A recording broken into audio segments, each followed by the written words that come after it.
Hello everyone, this is RaySpace and welcome back to Far Future Testing in Kerbal Space Program 1.12 with Realism Overhaul and Real Solar System. When dealing with these large ships that I've been making with the Far Future mod, one of the main things that takes time in having them do their missions is just turning them.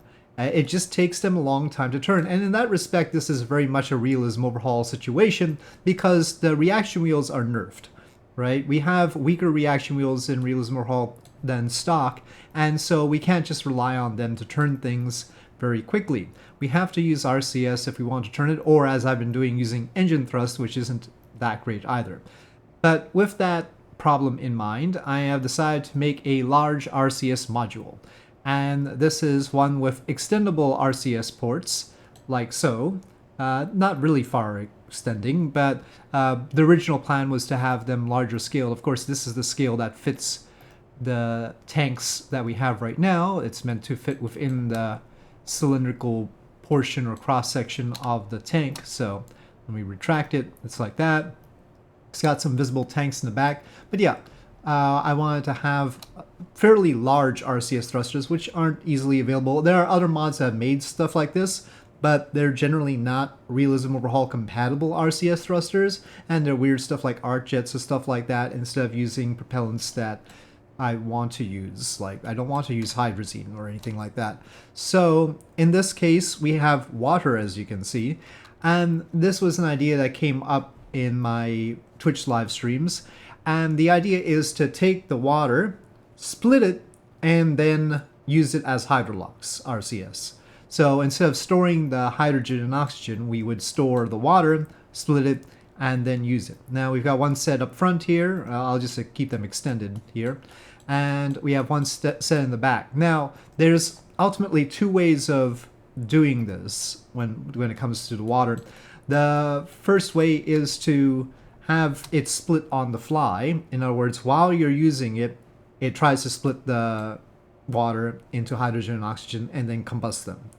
Okay, so that would require lots of power because you need to be able to split the water very quickly. The other way is to split the water ahead of time, store it, and these modules do have tanks in them to store the hydrogen and oxygen, and you can decide whether you want to use it for that or use it for the clean water instead. So then you would split it ahead of time to prepare the RCS thrusters and then use the RCS thrusters. So those are the options. And it turns out that the power necessary in order to actually run these is really high. To split water takes a lot of power. 1 kilogram of water, well, for 1 kilogram of hydrogen getting out of the water, so that's about 9 kilograms of actual water, you need to use about 50 kilowatt hours. So that amounts to, for 1 kilogram of water, you're using about 5 kilowatt hours.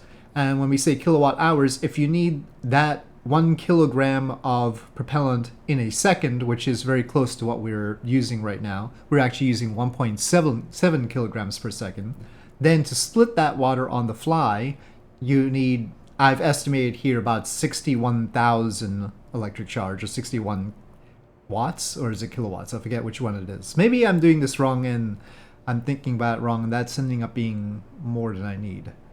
No, it is right. It's kilowatt. It's a lot of charge to split water on the fly like this. So there's two modes. Instead of just having the water mode, there's a hydrolox mode. This one just used the hydrogen and oxygen.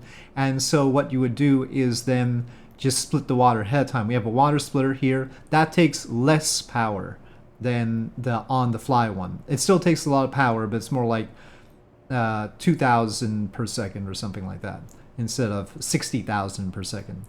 But still, it is a ridiculous amount of power.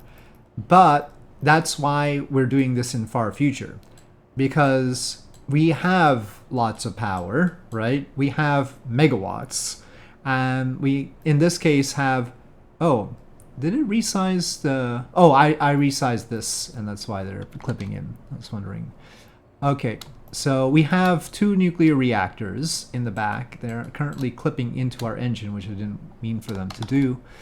But yeah, they're there, and they're generating a lot of power. These are KSP interstellar ones.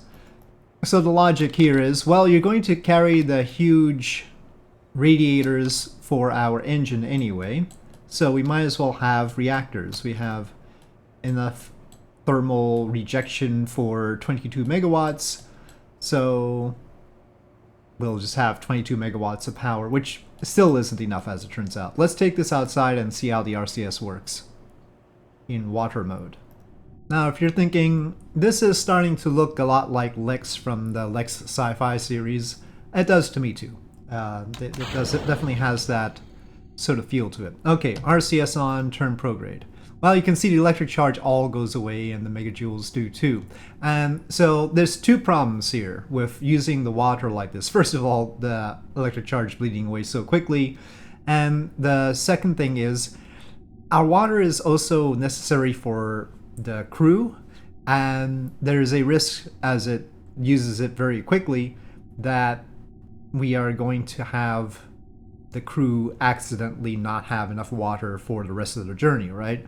So we're not really isolating the portion of the water that's meant for the crew versus what's being used here. Now, they created this clean water definition. It's just water in the configurations, but I wonder if there's some dirty water we can use instead that we can pack. But there's a convenience to having the water be water, and because, you know, there's resource accumulation, you know, we can get water from places and that sort of thing. But yeah, this is a risk, especially if it's using it this quickly. As you can see, it can certainly turn. A part of it, the RCS modules do have a reaction wheel, equivalent to the same size as one of these advanced reaction wheel module large. So same power in Realism Overhaul. So we do have reaction wheels up here. But mostly the turning is probably because of the RCS. And the RCS is trying its best.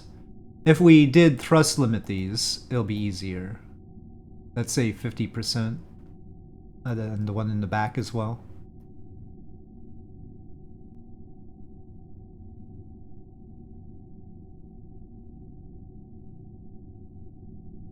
Yeah, so at 50%, the electric charge gets restored.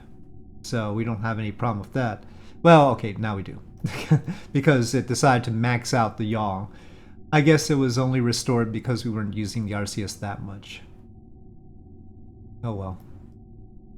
So this is the problem with using it like this. Now I'm going to link this part in the video description so you can try to use it. It's got tweak scale on to fit different form factors. And so hopefully it'll make it easier to use large ships without slapping a huge number of RCS ports on them. But as we can see, there are limitations. And even though I made them extendable, the radiator panels being rotating means that sometimes these will look like they're blowing at the radiator panels. But anyway, we got to prograde, so it could be worse. But the amount of water we need in order to do that is pretty bad. Maybe I should just make reaction wheels that are conducive to using nuclear reactors, because I don't think our reaction wheels are as powerful as they could be given the fact that we have megawatts to work with. So that's probably a better deal. But do they need to be how physically big do they need to be a megawatt reaction wheel? Unfortunately, I don't have very good information on large reaction wheels or anything like that. Gyros, control moment gyros, or anything like that. I sort of wish that we could have some RCS thrusters that use the nuclear salt water or deuterium and helium-3, but neither of those seem like they would be safe at all. We don't want to spew radioactivity all over the place. So we have to make do with these low-tech solutions, if you will. But let's just see how it works with the Hydrolox version, which means that it's going to be splitting the water first. How long do we have with the split water. I mean, presumably about the same, because the water that we were using just now was what was here, more or less. So we depleted all of this in order to turn to prograde. So that's not great. We don't have a huge amount of volume on here. That's partly because I tweak scaled it down too. But, alright. So, we'll have the water splitter do it. So we switch engine mode to hydrolox, increase that, and make sure that we have, well, we could start off with water, but we'll need a separate water tank and hydrogen oxygen tank, so we may need another tank in here. But that really depends on whether you actually want to bother with the water at all. If you can store the hydrogen and oxygen, it's fine, right? So tank UI, removing the water. We don't really need the electric extra, well, maybe we could do with the extra electric charge. Okay, so hydrolox. The problem with using the hydrolox here like this is that the hydrogen takes a lot of volume. So that is the downside of this. We're just not going to be able to contain as much hydrogen as we did of the water. But it won't take as much power. Okay, we're starting from the same orientation.